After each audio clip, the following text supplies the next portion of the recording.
Alô. Meus irmãos e irmãs, então, nós vamos meditar nesse momento o Santo Evangelho de Lucas hoje e comungar desta palavra de Deus. Olha, São Lucas nos narra que Jesus hoje começou a caminhar por terras desconhecidas, por terras estrangeiras. Ele começou a andar em terras pagãs. Entenderam a história?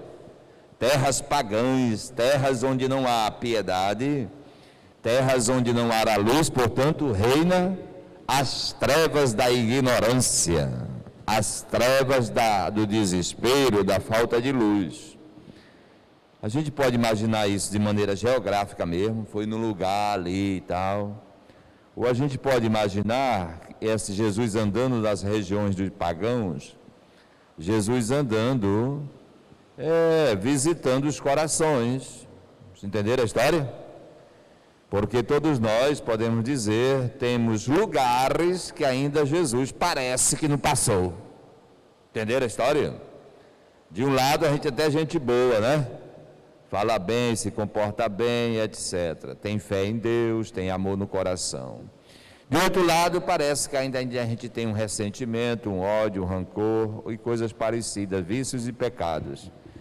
Meus irmãos e irmãs, eu estou meditando com vocês é que Jesus caminha, visita terras pagãs, que pode ser um país que não conhece Jesus, pode ser, mas também cada coração Jesus visita, porque dentro de cada pessoa ainda falta luz em algum lugar. Amém? Olha, hoje o tema missionário também é interessante, porque Jesus é missionário hoje, ele vai em terras pagãs, e também um grupo de pessoas, esse grupo levou até Jesus um homem. Qual era o problema dele? Cego, aleijado, nenhum dos dois. Ele era surdo e gago, falava com dificuldades, era surdo e gago. É um problema muito sério isso aí, viu? É uma doença que eu acho que nem tem cura direito, só Jesus para curar. Por que eu estou falando isso? Porque é o primeiro grande mandamento da lei de Deus. Qual é?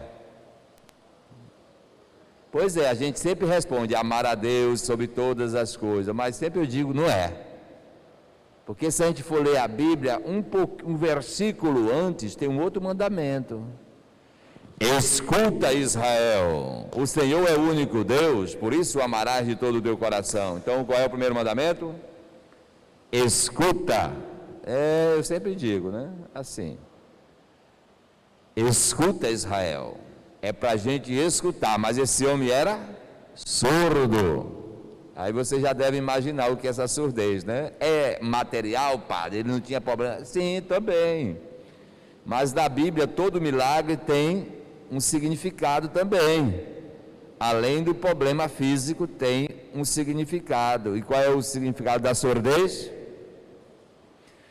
A pessoa não é aberta à palavra de Deus, a pessoa é fechada nos seus caprichos, a pessoa é teimosa nos seus pecados, entendeu? É a teimosia, a rebeldia. Você é tapado, você é mesquinho. Você diz, esse aqui é o meu jeito e acabou essa história. Pronto, você é tapado, não escuta, não se abre, entendeu? Há novidade, há um inédito que Deus quer fazer com você, você não se abre. Por quê? Você é surdo à palavra de Deus. Muito bem. Então, levaram esse homem surdo e que falava com dificuldade. Olha, gente, ontem eu meditei que esse homem, ele tinha um problema nos ouvidos e na boca, mas ele tinha problema nas pernas? Eu acho que não, aí não diz. E por que tiveram que levá-lo? Porque ele não foi sozinho com as pernas dele? É porque ele não foi sozinho? É aí que está, né? É porque às vezes o pessoal se acomoda mesmo. Além de ser surdo e falar com dificuldade, a gente pode dizer que ele tinha uma preguiça. Ou uma preguiça, ou ele já não pensava que fosse capaz de nada mais, ele estava ficando mesmo, como é que o pessoal diz, com baixa estima. O fato é que ele tinha as pernas para ir até Jesus e não ia. Foi preciso que outros levassem a ele. Será que ele não acreditava mais nem nele mesmo? É uma reflexão para a gente fazer. Quando a pessoa desiste até de si mesmo. Vocês entenderam a história? A pessoa fica com autodepreciação, se deprecia. Eu não valho, eu não presto. E por aí vai, coisas feias, horríveis. É verdade ou não é? Mas existe. Muito bem, meus irmãos. Então, o fato é que ele encontra Jesus. Eles se encontram. E aí o que aconteceu? Olha, gente, Jesus faz uma coisa com esse homem. Jesus afastou-se para fora da multidão com ele. Então vocês prestem atenção que Jesus disse, olha, Jesus imaginou primeiro atenção a este homem, né? Hoje o pessoal tem uma frase muito na linguagem comercial, atendimento personalizado. Já ouviram essa? Atendimento personalizado? É quando você recebe atenção. Você não é um anônimo, você só não é mais um na massa, mas você recebe uma atenção especial. Olha o que Jesus fez com ele. Afastou-se com ele para fora da multidão. Ele recebeu uma atenção especial de Jesus. Isso é bonito. Você já recebeu uma atenção especial? Pois é. Você parece que a única pessoa do mundo. Jesus fez isso com ele. Depois afastou da multidão, porque na multidão há muitas vozes. Quando a gente fala multidão, a gente pode traduzir aqui para o nosso português de mundão. E o mundão tem muitas vozes, tem ou não tem? Tem, o mundão vai dando regras para você, vai ditando vozes. Olha, você tem que ser assim. Olha, a gente vive para isso. Olha, não seja dessa maneira. Olha, seja desta outra maneira. O mundão vai guiando você para um caminho. Por isso que Jesus tirou ele do meio da multidão. Então a gente pode até se perguntar: qual é essa voz da multidão que me acompanha?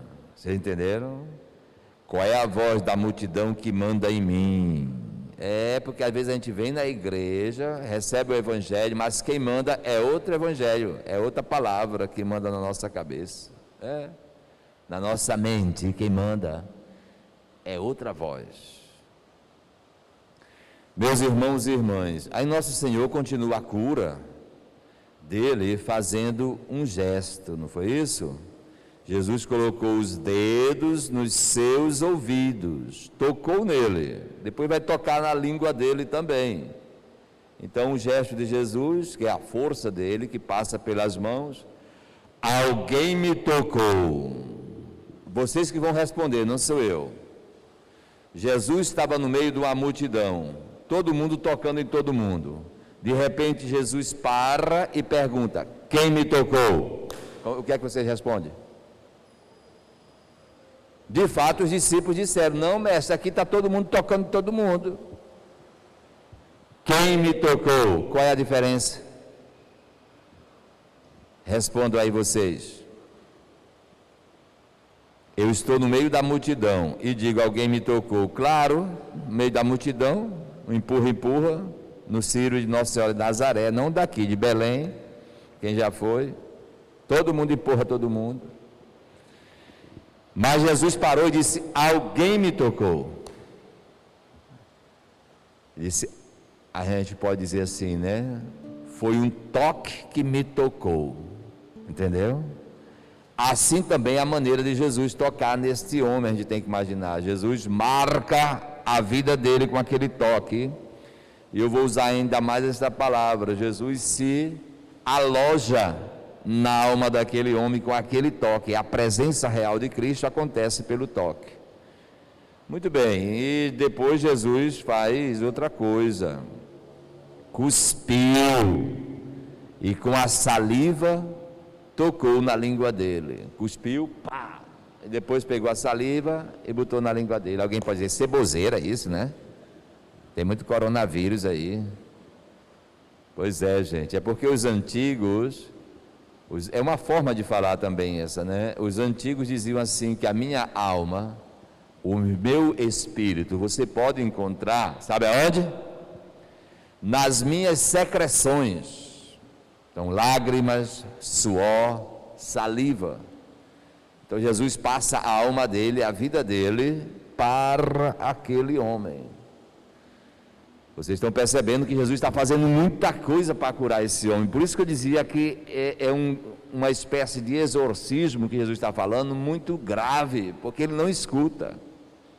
É um homem tapado, mesquinho, mal ouvido, rebelde, não escuta. Escutar é o início da comunicação, o início do encontro, o início do vínculo, o início da comunhão. E a gente pode falar com Deus, o início da comunhão com Deus passa pela escuta da sua palavra, mas a batalha está muito grande, gente. A luta é grande para libertar o ser humano. Olha o que aconteceu, não bastou isso. Jesus olhou para o céu ainda e suspirou. Esse negócio de suspirar, vocês vão entender agora, é um grande esforço que Cristo está fazendo, tá bom? Suspirar. Ele é quase como ele estivesse colocando as suas últimas forças para fora, para ver se curava aquele homem. Depois de ter olhado para o céu, ter rezado ao Pai, ele ainda faz os últimos esforços que ele tem ainda para conseguir libertar esse homem. Quem morreu primeiro? Jesus, o bom ladrão ou o mau ladrão? Quem morreu primeiro? Foi Jesus, foi o primeiro. Por quê? Estava cansado. Vocês estão entendendo por que ele estava cansado? Não é porque ele carregou a cruz só, porque os outros também carregaram. Mas Jesus morreu primeiro. Agora vocês sabem por que Jesus estava mais cansado que os outros. Muito antes dele pegar a cruz, ele já estava carregando o fardo da humanidade. Então Jesus suspira, faz um esforço tremendo e agora vai curar a surdez do homem. Ele diz, éfata, que quer dizer, abre-te. E ele conseguiu. O homem começou a ouvir e a falar corretamente, tá bom? Falar corretamente é justamente isso, né? Palavras que constroem, palavras de esperança, né? O homem começou a ter encontros, né? Construir família, construir comunidade, começou a falar corretamente. É muito importante a gente falar, gente. É tão verdade que quando a pessoa não vale nada, entre aspas, né? Que toda pessoa vale. Mas você diz o quê? Não tem nem voz e nem vez, não conta. Mas se Deus nos dá a sua voz, a sua palavra, nos faz falar, significa que o Senhor nos dá dignidade, não é isso? Nos dá respeito, nos dá a condição de filho e filha de Deus, nos dá a dignidade. Isso Jesus fez naquele homem. Meus irmãos e irmãs, que o Senhor possa passar em nossas vidas, não é isso? E curar nossa surdez, e nos deixar falando corretamente palavras construtivas, palavras que edificam, palavras que consolam, palavras que trazem esperança para a nossa família, para a nossa igreja, para o nosso mundo. Muito bem, meus irmãos e irmãs, vamos ficar de pé e dizer que nós